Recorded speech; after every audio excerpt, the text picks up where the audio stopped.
I know you've got an ear out for the start of the podcast, but before we jump into today's episode, I wanted to remind you to keep an eye out for Darryl Lee's limited edition Christmas treats, because they're in stores now. Like the iconic Christmas nougat pudding, so yummy and a gorgeous little gift. And some delicious Chrissy-themed twists on your favourite treats, like the Darryl Lee Rockley Road with chewy red and green jelly pieces, green and red crunchy milk chocolate balls, my favourites, and green apple and strawberry flavoured licorice. Watch them disappear. Your Christmas treats table will pop with colour and scrumptiousness. Spread some joy, bring the fun, and enjoy the Christmas tradition that is Darryl Lee. Hurry before they sell out. Darryl Lee makes Christmas better.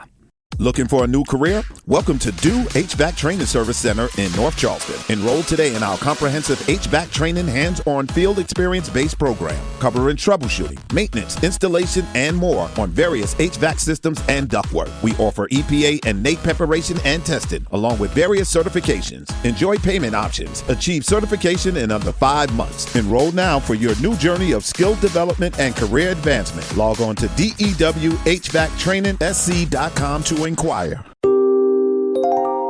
Welcome to The Five of My Life with me, Nigel Marsh. As an author, ad man and theologian, I've always been interested in people's stories. Not just those with a high profile, but people from all walks of life, regardless of fame. Which is why I created this show. Each guest who takes the Five of My Life challenge chooses a favourite film, book, song, place and possession. They tell me their choices in advance so I can research them, but they don't tell me why they've chosen them. That's the subject of our conversation. It's amazing what you can learn when discussing someone's 5 choices.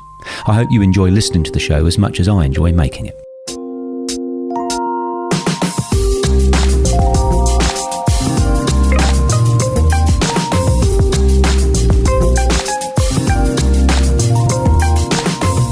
Tim Burrowes, author of Media Unmade and founder of Mumbrella, is a one-off.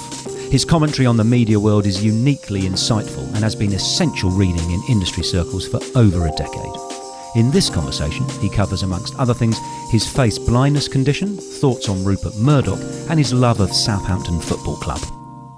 So, Tim, welcome to Five of My Life. Nigel, an absolute pleasure, and it's been a while since we've spoken, so it's nice to renew acquaintances as well. Absolutely. And have you listened, don't worry if you haven't, have you listened to any Five of My Life episodes? I have, yes. No, it's nice to see as a British person, it's nice to see a tiny bit of the DNA of Desert Island Discs in there. I am honoured and thrilled that you would use that as a comparison. Desert Island Discs, who are my spirit animal, Desert Island Discs, which I adore, goes chronologically through a person's life, whereas at Five of My Life, we are deliberately random. I mean, obviously, it's not all records, it's just one record, but we're deliberately random. I love the fact that I know my guests' choices and I research them, but I don't know the stories behind them. And so you could have stories that are only from the last 3 years of your life, and that's completely fine by me, or just from your childhood. I'm not supposed to be doing a comprehensive, chronological, fascinating though it would be, expose on Mr. Burrowes. I'm a passionate fan of the format. I'm just going to listen to you explaining why you chose your 5 things, and we start with the film. And you have chosen, we're going back to the 80s, you've chosen what many people consider to be the best of the Star Wars films. It's the second one, bit of a tonal shift, a bit darker. It's got the greatest plot twist in cinema history. The Empire Strikes Back. Tell us about that, Tim. Look, I suppose so much when you look back at, when you have to pick a favourite movie, and I think whenever somebody asks me, I choose something else a lot of the time, but broadly you're probably picking from the same 10. It's about a time and a place, isn't it? And of course, I was born in 1970, so I was very much the right age for that movie coming out. And I suppose when I think about the sort of early years of going to the movies for the first time, that's the film I think about. I remember being taken to, grew up in Hampshire in the UK, to a cinema, and I'm pretty sure it was down in Southampton actually, and oddly I watched the movie in a bit of an odd way in that we arrived late, so we missed the first few minutes, but then we, as you were allowed to in those days, stayed in the cinema when the movie ended, and then they just started playing it again for the next people, so we watched the first 15 minutes after having watched the rest of the movie, which which I guess I didn't go to movies enough to even understand that wasn't necessarily how you usually did it. So you uniquely saw the first 15 minutes of that film knowing that he was his dad.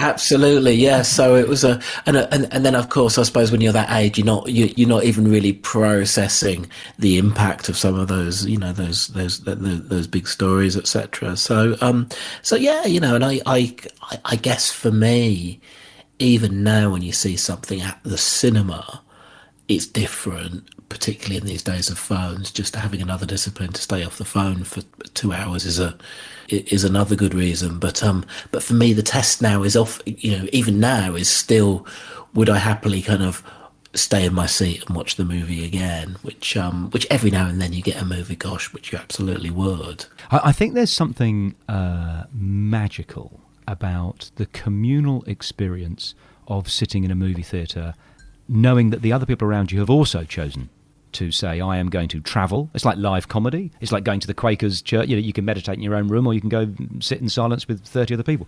It's just a different thing to watching it on Netflix at home. However big your TV screen is, you know, we've all gone to the Cremorne Theatre or whatever, and we're sitting here together. So the gasp or the laugh is a communal one.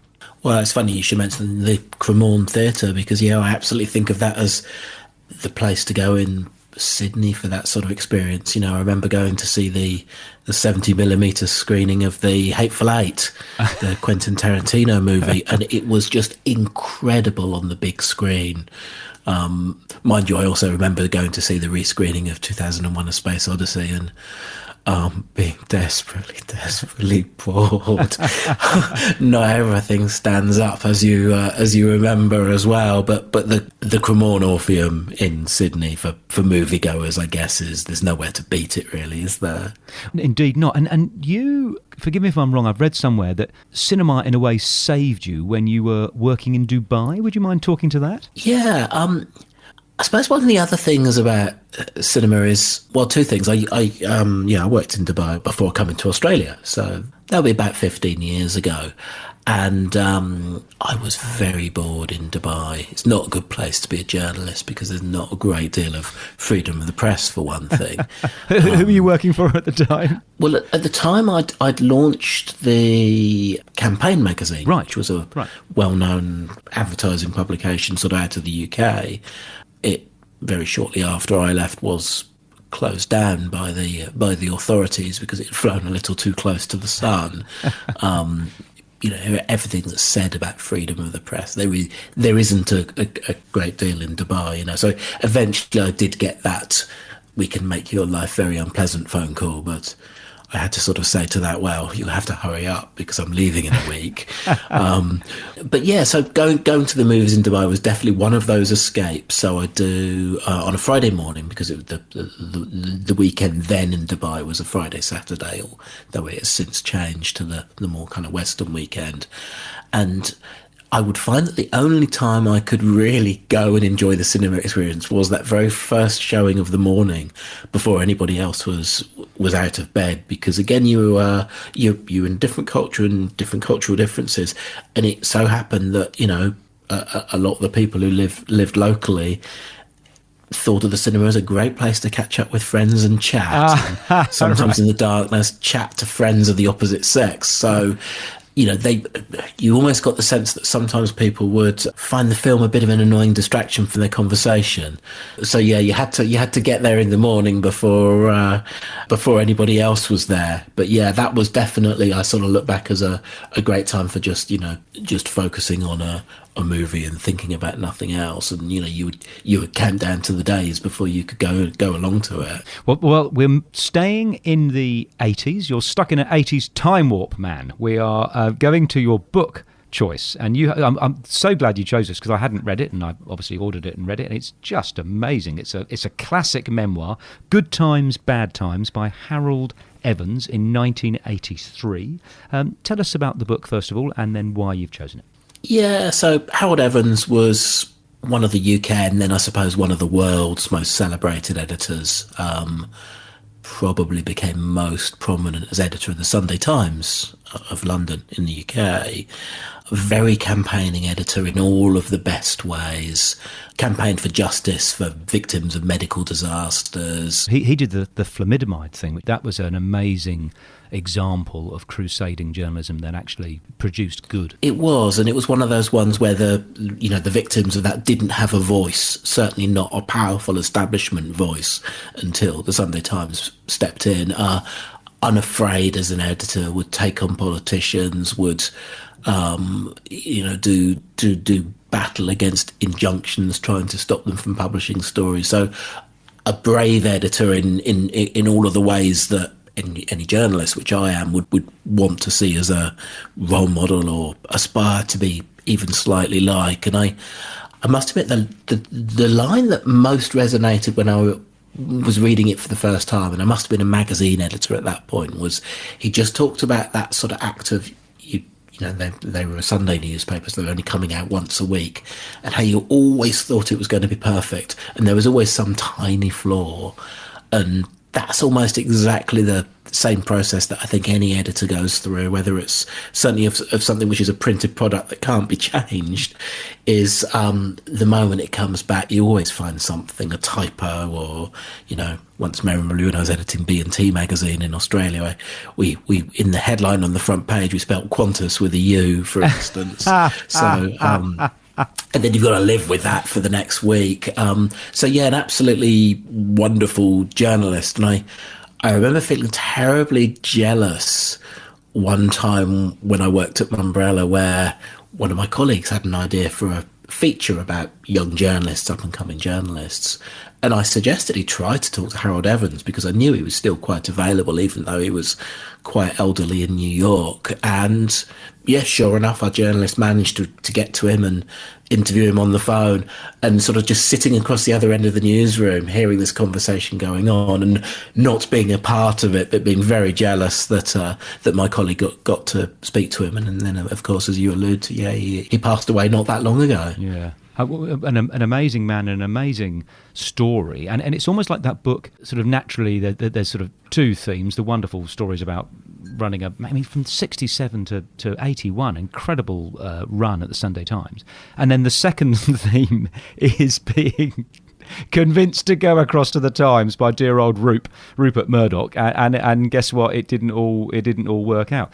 Would you mind talking a little bit about that side of the book, but also, if you wouldn't mind, your personal spin on Mr. Murdoch? I guess that's where the title of the book, Good Times, Bad Times, comes from. That was obviously in Harold Evans' view the bad times.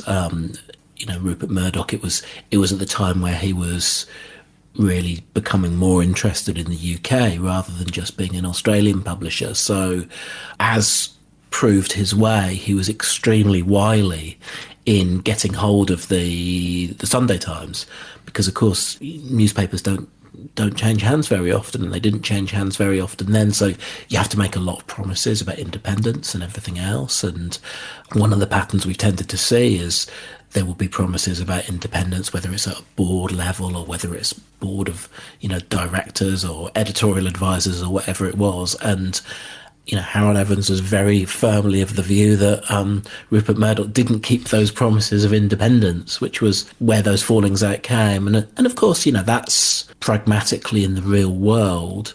You get certain types of proprietor who absolutely are in it, yes, because it's a business, but also for the power and influence that comes with owning a newspaper or, digital publication these days, of course. And I think that was always something about Rupert Murdoch, was he's always been an absolute genius of business, but also a genius of using his power and influence to further his own interests and the interests of his organisation. So, he's never been afraid to engage with the politicians, particularly whoever happens to be in power at the time, to try to get the outcome he wants for his worldview, but also the outcome for his world. So over the years, a lot of politicians have really bent over to create the business environment that Rupert Murdoch wants, and often won that support around the world, but I think particularly in the UK and in Australia. So I I must admit, on the one hand, he's a fascinating character. I've don't think there's anybody in media who's ever had so much stuff written about them as Rupert Murdoch. I've got a couple of rows on a bookshelf now of books about Rupert Murdoch. So he's a fascinating character to me. And I think the more you think about it, is you have to admire him as a force of nature, but also feel a little bit more contempt towards the politicians who bend so easily to his will, and are so kind of self-interested, and I think I point to that in Australia as well. There's plenty of evidence that we're talking most recently, obviously, about the coalition, because they've been in government in recent years. The lengths they are willing to go to keep Rupert Murdoch and other media proprietors happy is really quite depressing, what it says about our politicians. So he and Harold, famously fell out. So after, 15 years being the most successful editor in the world, in many people's opinion, he only lasted a year, and it was all bust up. But one of my favourite quotes isn't actually from that book, but is later on. He was asked about Murdoch. I'm not sure if you heard this quote. He was asked about Murdoch, Harold Evans, who wouldn't be on his Christmas card list, and he's such a sort of a gracious, elegant, intellectual man. And he said, "When I come across him socially, I find I am without any residual hostility. I have to remind myself that Lucifer is the most arresting character in Milton's Paradise Lost." So a lovely, elegant way of calling him the devil. But it makes me want to ask, in your experience, in your career, because an amazing thing that you did setting up Mumbrella. I mean, now it's difficult to understand, but in 2008, I was running an agency, and you set it up, and I mean, from nowhere, and you were a visionary, and you made it work. You would have to I don't know, run stories that people wouldn't like, or I'm sure not everyone thought you were amazing. There'd be lots of people who couldn't stand the sight of you because you said something horrible about their agency or something. And I was going to say, you're being polite, Nigel. You were in that world at the time, so you would know that to be true, not just hypothetically. And how do you sort of deal with that? Are you a sort of a Harold Evans? You bump into them in the pub and it's hello, or is it daggers at dawn, or does it not bother you, or what? Look, there are a number of different aspects to that question, one of which is, hey, look, by nature I'm more of an introvert, and face to face fairly anti-confrontation, I suppose. So even when we were writing bad news about people, news they didn't want to come out, I was never looking forward to the reaction or indifferent to the reaction.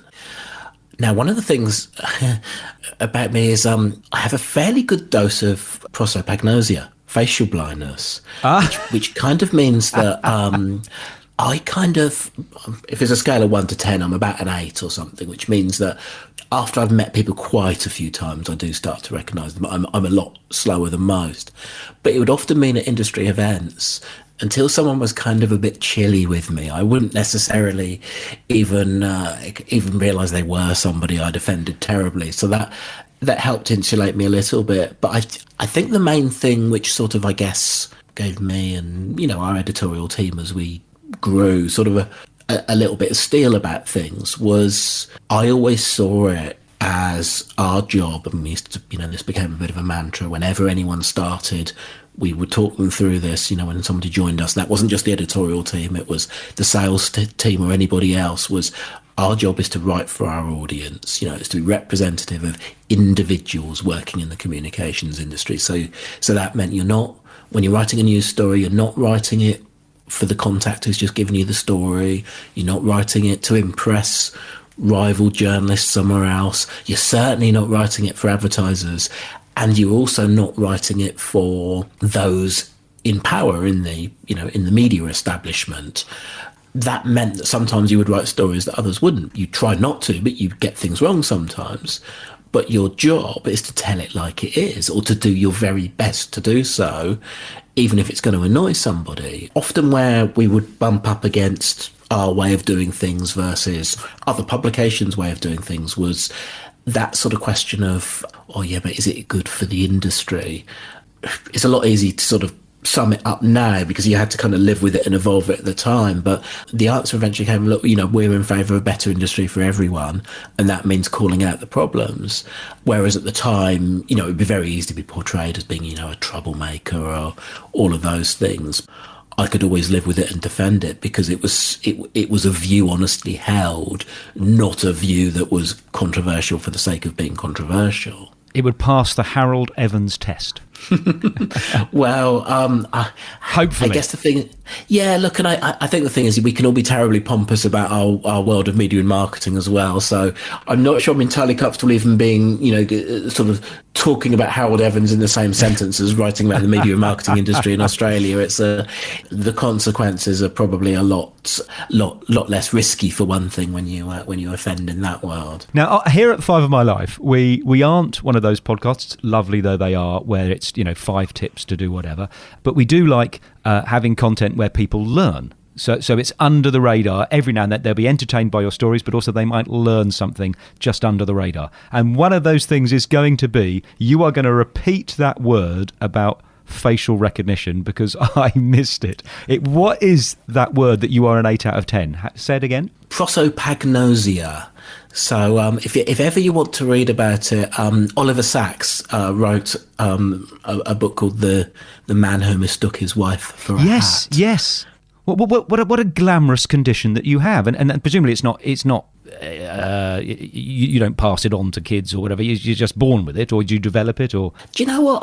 I've never fully known the answer, to be honest. And by the way, this is entirely undiagnosed by medical people. It's just something I've sort of Dr. Google. You're making it up, Burrowes. Yeah, well, almost. Yeah, like it's definitely something I've recognised in my life, and it's actually a bit of a mystery for me, because where I have sort of talked a bit to medical professionals is I think it possibly developed early in my adult life. I'm not sure I had it from birth. My colleagues all knew about it, so they would know that if we're in a group and someone came over and started talking and I didn't introduce them, that was their cue to introduce themselves and give me the cue to find out the person's name as well, because I was never very, again, being brought up as a polite English person, I was never very good at just having that conversation that said, I'm terribly sorry, I don't remember your face, because by the time you've offended someone who knows you quite well, potentially, and by the way, I've introduced myself to people I've had lunch with the previous day and that sort of thing in the past, but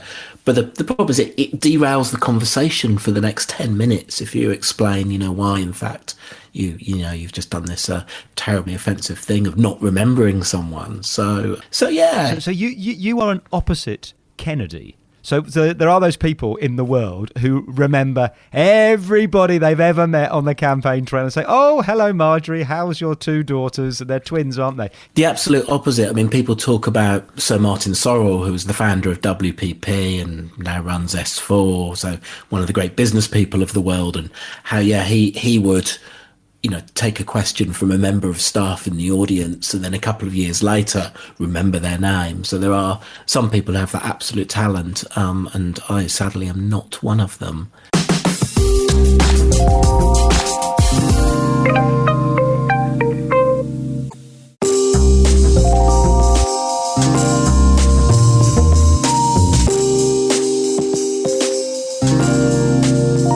So we're moving now to the 70s for your third choice on Five of My Life, the song choice that we add to the Spotify playlist, the Five of My Life song choices.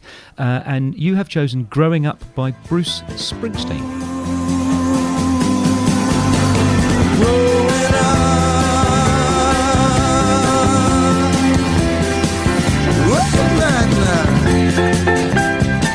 I guess of all of the musical artists I keep coming back to, Bruce Springsteen and the E Street Band.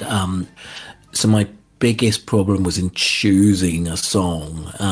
In truth, if I could only hear the E Street Band perform one song live, it would always be Born to Run.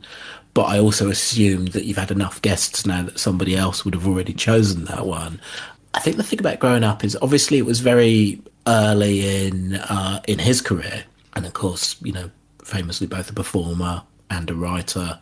And I think what I really like about hearing it now is you've got the idealism of the lyrics when it was written, and when you see him perform that song with the band, you've got a lifetime of experience to go with it now. So, it's one of those songs that's really evolved over time. One of the memories for me, I suppose, during the pandemic was not that long before the pandemic. Springsteen had been in a residency in New York, Springsteen on Broadway, and tickets were almost impossible to get. But I, managed to crawl in some favours, but they ended up being really good tickets. So, making the journey from Australia to New York to sit in a theatre and be 3 rows back, as Springsteen does this very intimate performance, which is the story of his life. The moments where he steps away from the microphone and just sings to the audience, just with his own natural voice, which is an incredible experience anyway. But I think once the pandemic came and there was no live music, there was, no, everything kind of changed. Looking back at that, and I was just so sort of happy and grateful that I'd taken the chance to do it while I could. But yeah, there was that sort of moment where that song appeared pretty early in the set. And I must admit, a little tear came to my eye. Do you know, it's so interesting you say that, because did you travel specially for the concert? Yeah, that's right. Yeah, look, and I must admit, I'm obsessive enough that on a previous occasion I flew to Dallas to see the E Street Band as well. So, which, as you know, from Australia is kind of a lot of hours in the air. Now, it makes me want to ask you, because the title of the song is Growing Up, would you mind talking to your childhood a bit? Siblings, parents, what was your deal? It was a very, and it's not a word I would have even thought to use at the time, but privileged background growing up, in that, it's a very middle class background. My parents are both retired now, but my father was a teacher, my mother was a librarian, one younger brother. So I suppose looking back now, what I think about in terms of starting my career was, leaving school, doing A-levels, which is in the UK the step before going to university, and then taking a risk and starting a job in a local newspaper without going to university. And I think for quite a few years of my career, I kind of look back as, that traditional tale of, pull up by my own bootstraps and all of that sort of thing. But then you look back and you realise actually the thing that gave you the belief to go and take the risk was the fact that you actually knew there somewhere in the background there was a family with a support network, that if it went wrong, you had somewhere to go or something to fall back on. And I think that's often where I hear these tales of self-made billionaires, and, generally they come from families that were families of self-made millionaires. So I think looking back now, I probably had a far more privileged upbringing than I necessarily even realised at the time. Both noble jobs that your mum and dad had. That's, I don't think it's anything that one should feel any guilt about. A librarian and a teacher, good on the Burrowes family. Now we're moving to your fourth choice, and I'm really looking forward to hearing you talk to this, because you've chosen Sisters Beach, Tasmania. Mate, describe it. Well, I've got to try not to sound like an Airbnb ad at this point. But well, I've been on the Airbnb link that you sent me. It's gorgeous, mate. Well, I'll leave it to you. When we sold Mumbrella, I was very lucky that there wasn't enough to, if not in Sydney real estate, at least in Tasmanian real estate, buy somewhere. So we were lucky enough to buy a house on a beach in Tasmania, a little place called Sisters Beach, which is in northwest Tasmania, so far off the beaten tracks. It's a good 40-minute drive to the nearest supermarket. Were you always planning to go to that part of Tasmania, or what's the motivation behind that location? Look, I'd always liked Tasmania. My partner Rosa happens to have been born in Tasmania, although didn't actually spend much of her life either as a child or an adult there, but had that sort of slight connection as well, I suppose. To be entirely mercenary, it was also probably the last place in Australia that I could afford somewhere on the beach. For me, again, talking about the sort of pandemic, it was a good place to be when you couldn't be in the office anymore.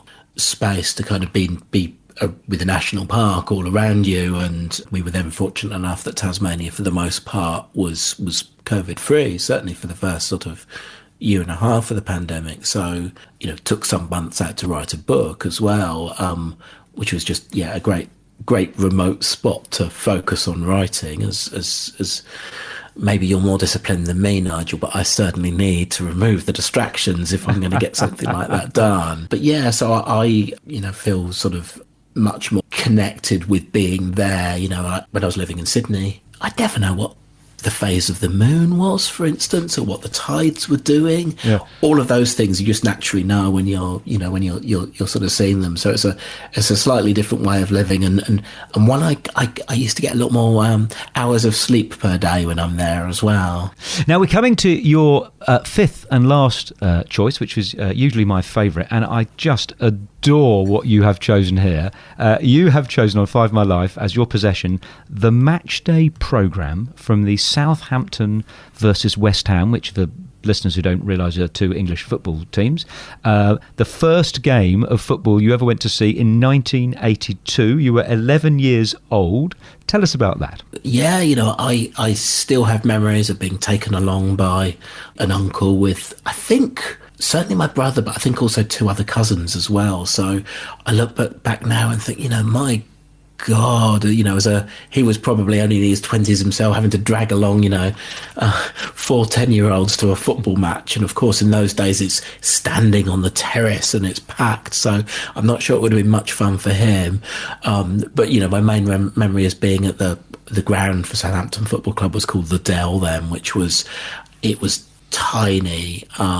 It was incredibly intense and intimidating for away teams because the crowd were right on top of the pitch, and I'm not sure I saw any of the action at all because, of course, you're shorter than all of the adults around you, so it was more the atmosphere, I think, than anything else. But my uncle was a West Ham supporter, as it happens, but for my mum's side of the family, Southampton was the family team. So, over the years, I guess I've sort of come and gone in my allegiances. There was probably a time sort of in my late teens and 20s where I lost interest a bit, but then gradually sort of reconnected again. So yes, as I'm chatting to you, I'm currently on a visit to the UK, so it's been a bit of a luxury being in the right time zone for watching football on the TV at the very least.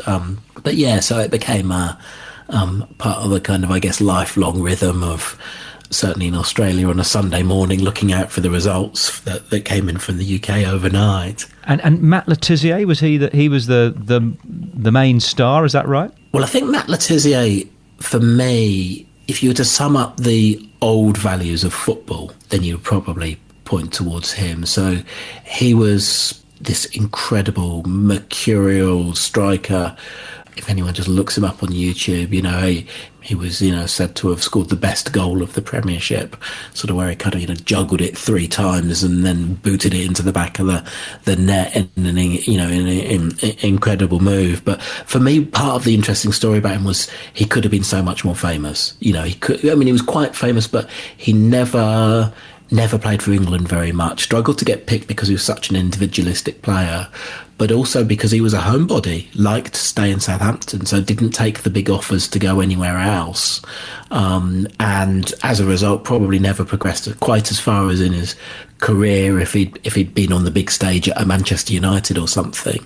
But yeah, an absolutely incredible player. So he's one of the few people I've walked up to and asked for an autograph, when I was coming out from a game, and this was long after he'd retired. In fact, you get the feeling that his routine even now is often to be at the Southampton game. So I'd literally have been, dithering a bit in the club shop and came out and most people had gone, but there was Matt Le Tissier still standing on the steps holding a pen and looking around. So it wasn't that hard to ask for an autograph and, ask to shake his hand as well. But a footballer, how you would want them to be, no, very, very, as far as I'm aware, no scandal in his life. He had a talent for taking penalty goals. And in his career, he took 48, and 47 of them were successful. And so he only ever missed one penalty. So why he wasn't selected for England, who knows? But the goalkeeper, I don't know his name, who saved that goal in 1993, has said publicly it's his proudest moment of his career. The only person on earth who's saved a Matt Le Tissier penalty.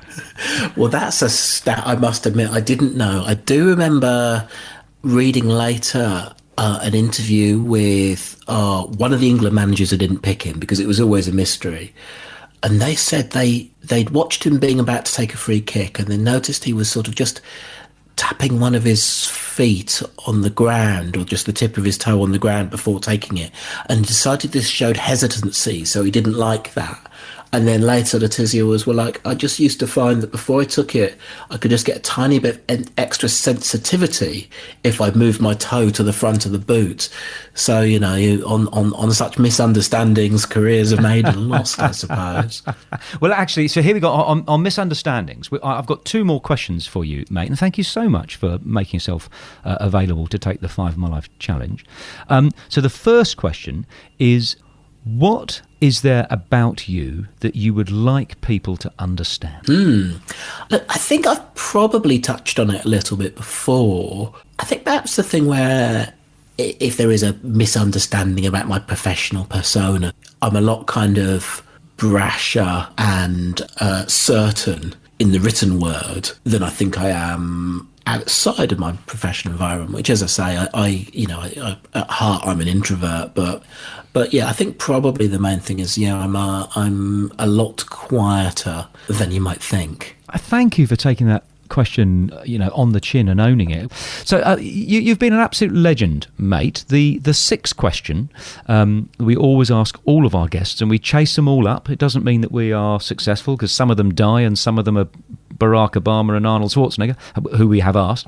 Who would you like to hear take the 5 of My Life challenge next, and why? Oh, gosh. And the thing was, I sort of knew deep down you're going to ask it, and I kept thinking, I must think of a really good answer.